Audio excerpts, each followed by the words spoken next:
નમસ્કાર, આપ જોઈ રહ્યા છો નેશન પ્લસ ન્યૂઝ. હું છું હિરલ આપની સાથે. ભાવનગર જિલ્લાના તળાજા પંથકમાં આજે વહેલી સવારે એક હૃદયદ્રાવક ઘટના સામે આવી છે.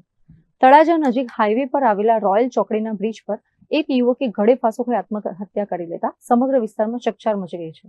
આજે વહેલી સવારે તળાજા નજીક હાઈવે પાસેથી પસાર થતા લોકો રોયલ ચોકડી પાસેના બ્રિજ પર એક વ્યક્તિને લટકતી હાલતમાં જોઈને સ્તબ્ધ રહી ગયા હતા. આ અંગે તાત્કાલિક તળાજા પોલીસને જાણ કરવામાં આવી હતી. પોલીસની ટીમ અને ફાયર બ્રિગેડના જવાનો તુરંત ઘટના સ્થળે પહોંચ્યા હતા. ફાયરની ટીમે ભારે જહેમત બાદ બ્રિજ પરથી લાશને નીચે ઉતારી હતી. પોલીસની પ્રાથમિક તપાસમાં જાણવા મળ્યું છે કે મૃતક યુવક શોભાવડ ગામનો રહેવાસી છે. તેનું નામ મુકેશભાઈ માઘાભાઈ ગેગડિયા છે. મુકેશભાઈએ કયા કારણોસર આટલું અત્યંતિક પગલું ભર્યું તે હજી સુધી સ્પષ્ટ થઈ શક્યું નથી. પોલીસે મૃતદેહને પોસ્ટમોર્ટમ અર્થે હોસ્પિટલ ખસેડ્યું છે અને અકસ્માતે મોતનો ગુનો નોંધી વધુ તપાસ હાથ ધરી છે.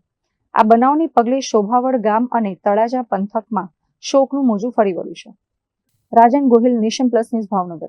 સમાચારોનો સતત અપડેટ મેળવવા માટે અમારી નેશન પ્લસ ન્યૂઝની યુટ્યુબ ચેનલને સબસ્ક્રાઇબ કરો, બેલ આઇકન દબાવો અને જોડાયેલા રહો ફેસબુક, ઇન્સ્ટાગ્રામ અને ટ્વિટર પર.